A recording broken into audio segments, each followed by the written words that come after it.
नमस्कार, आप देख रहे हैं सी न्यूज। मैं हूं आपके साथ अभिषेक शर्मा। सी न्यूज पर आप सभी का स्वागत है। सी न्यूज पर वक्त है न्यूज बुलेटिन का, तो आइए नजर डालते हैं इस वक्त की कुछ खास खबरों पर।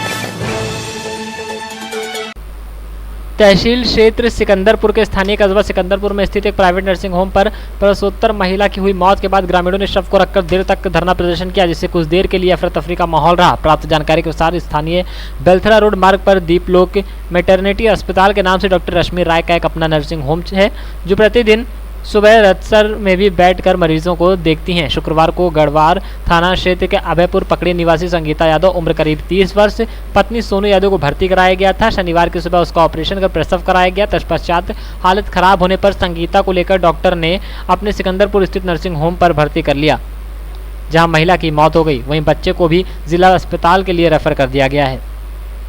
दवाइयाँ की हैं और उसके बाद हमारा मरीज ठीक हो गया सर। ठीक होने के बाद 1.5 घंटे बाद इन्होंने फ़ोन करके फिर कही है कि आप अपने मरीज को ले जाइए, आपका मरीज ठीक है सर। और 2 से 2.5 घंटे के बाद मतलब 3:30 और 4 बजे के करीब में बोल रही हैं कि हमारे मरीज हमारे बस का नहीं है, आप ले के जाइए यहाँ से। तो फिर आप लोग कहाँ इनको लेकर गए, कैसे क्या? इन्होंने हमको बाहर निकाल दिया। अब तो हमने ले गए सिकंदरपुर के सदर हॉस्पिटल में चेक करवाया, तो वहाँ पर डॉक्टर साहब बोल रहे हैं कि ये तो ख़त्म है, और इन्होंने बोल रहा है कि आपका मरीज है, इसको ले जाइए मऊ और बलिया।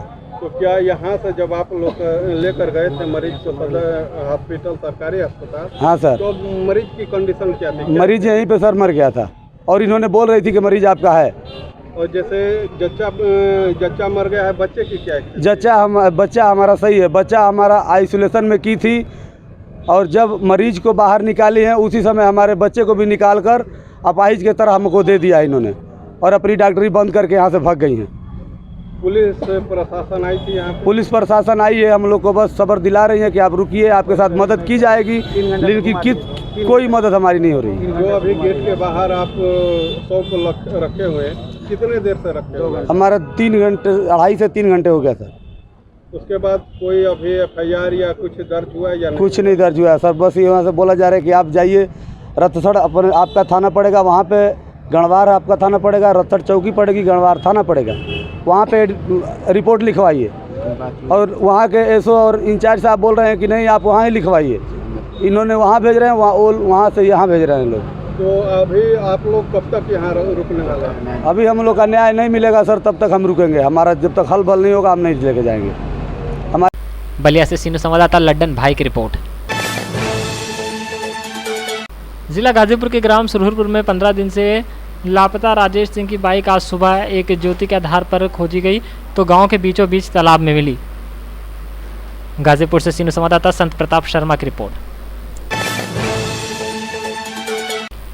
उत्तर प्रदेश के जनपद हापुड़ के थाना सिभावली के गांव पीर नगर में पुलिस ने छापा मारकर अवैध असलाहा फैक्ट्री का भांडाफोड़ किया है। पुलिस ने तमंचे बनाते पिता पुत्र को मौके से गिरफ्तार किया है। फैक्ट्री से बने 9 तमंचे व तमंचा बनाने के उपकरण बरामद हुए हैं।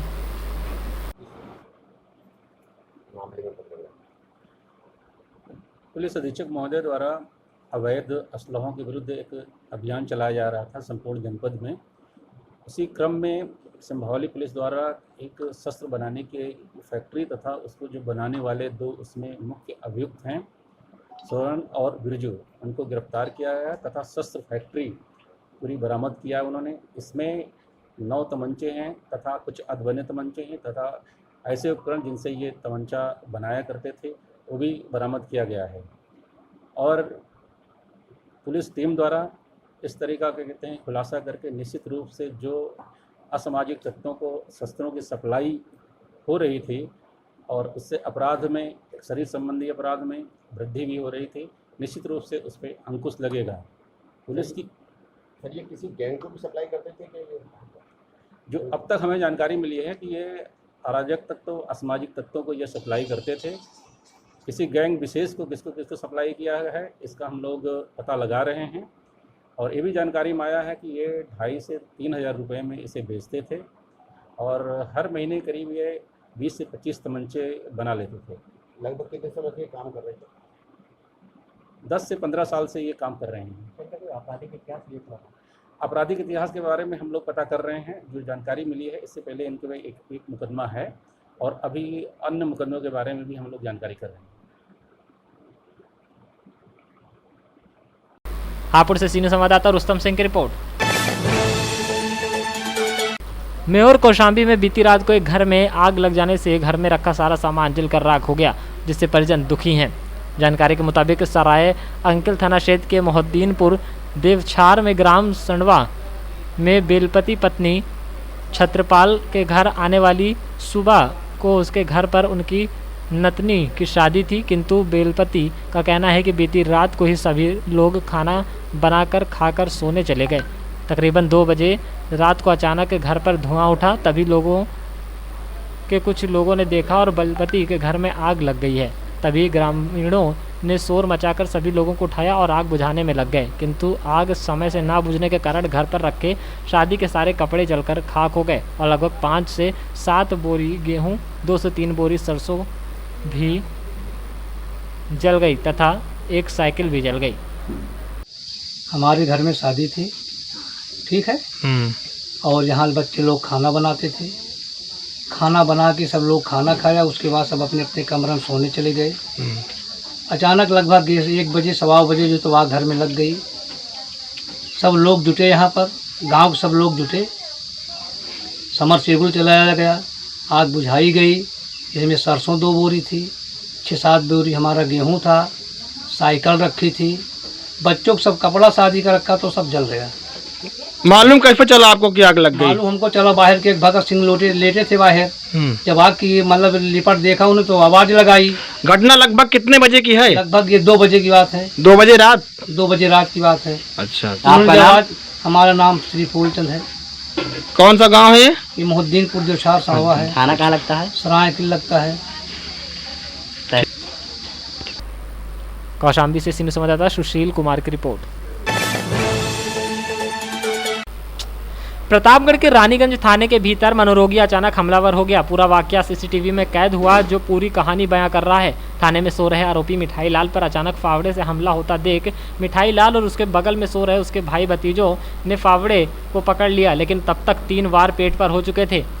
थाने का मुंशी तुरंत कूदकर हमलावर मनोरोगी को काबू करने में लगा। तब तक बरामदे में पुलिसकर्मी भी पहुंच गए और मनोरोगी से मजम्मत में जुट गए। घायल मिठाई लाल को पुलिस तत्काल अस्पताल लेकर पहुंची, जहां डॉक्टरों ने प्रयागराज के लिए रेफर कर दिया, लेकिन फावड़े से 3 बार वार से उसकी आंत पूरी तरह से फट चुकी थी। हालांकि शरीर के बाहर कोई गहरा जख्म नहीं था, सिर्फ फावड़े के निशान थे। प्रयागराज के एक निजी अस्पताल में मिठाई लाल ने दम तोड़ दिया। थाने में हुए हमले का सीसीटीवी फुटेज सामने आया। पुलिस अधीक्षक ने बताया कि रानीगंज थाने के आमापुर बोरा के रहने वाले सगे भाई मेवालाल व मिठाई लाल का ज़मीनी विवाद था, जिसकी सूचना यूपी 112 को फ़ोन पर दी गई थी, जिसके बाद दोनों पक्षों को थाने में लाकर के बंद किया गया। एक मानसिक रूप से विक्षिप्त व्यक्ति जो रेलवे ट्रैक पर आत्महत्या की आशंका से स्थानीय लोगों ने पकड़कर डायल 112 पर सूचना दी और 112 ने उसे पकड़कर थाने में लाई और उसे भी बंद किया। अन्य आरोपी जब गहरी नींद में थे तो थाने का मुंशी फाइलों में उलझा था और एक सशस्त्र सिपाही निगरानी करके जैसे ही बाहर निकला कि इंद्रपाल उठा और गमछे को मेज पर रखते हुए फावड़ा उठा लिया और ताबड़तोड़ 3 वार कर दिए। इस घटना के बाद थाने में 3 सिपाहियों ने एसपी को तत्काल प्रभाव से इस घटना के बाद थाने के 3 सिपाहियों को एसपी ने तत्काल प्रभाव से निलंबित कर दिया है, तो वहीं सीओ व इंस्पेक्टर रानीगंज को स्थल पर्यवेक्षण की जांच अपर पुलिस अधीक्षक पूर्वी सुरेंद्र द्विवेदी को सौंपी दी है। आज थाना रानीगंज में एक मानसिक विक्षिप्त आदमी जिसका नाम इंद्रपाल ने है, एक व्यक्ति जिसका नाम मिठाई लाल है के ऊपर बिना कारण हमला कर दिया। जो मानसिक विक्षिप्त आदमी है, इसको पीआरवी की सूचना मिली थी कि ये रेलवे ट्रैक पर कटने के लिए जा रहा है, जहां पर पब्लिक द्वारा इसको पकड़ के पीआरवी को दिया गया था और ये थाने लाया गया था। जबकि दूसरा व्यक्ति मिठाई लाल जो है वो अपने भाई के साथ ज़मीनी विवाद में दोनों भाई थाने लाए गए थे। मानसिक विक्षिप्त आदमी इंद्रपाल ने बिना कारण इस मिठाई लाल नामक व्यक्ति पर हमला कर दिया गया। मिठाई लाल के इंटरनल इंजरी होने की वजह से इसको प्रयागराज इनको रेफ़र कर दिया गया है, जहां पर इनकी सिचुएशन अभी क्रिटिकल बनी हुई है। इस प्रकरण में लापरवाही बरतने के लिए कांस्टेबल राजेश कुमार, हेड मोहर्रे राजित राम गुप्ता और कांस्टेबल शुभम खरवार को तत्काल प्रभाव से निलंबित कर दिया गया है एवं इंस्पेक्टर रानीगंज और सीओ रानीगंज के खिलाफ एडिशनल एसपी पूर्वी को जांच दे दी गई है कि ये मानसिक विक्षिप्त व्यक्ति यदि थाने लाया गया तो इसकी देखभाल क्यों नहीं की गई और अन्य विधिक कार्रवाई क्यों नहीं की गई है। इसी के साथ इंद्रपाल जो मानसिक विक्षिप्त व्यक्ति है उसको हिरासत में लेकर विधिक कार्रवाई की जाए। प्रतापगढ़ से सी न्यूज़ संवाददाता रोहित जायसवाल की रिपोर्ट। सी न्यूज़ के इस न्यूज़ बुलेटिन में फिलहाल इतना ही। देश और प्रदेश की तमाम बड़ी खबरों को जानने के लिए आप जुड़े रहिए हमारे साथ और देखते रहिए सी न्यूज़। हर खबर आपके साथ, आपके हाथ।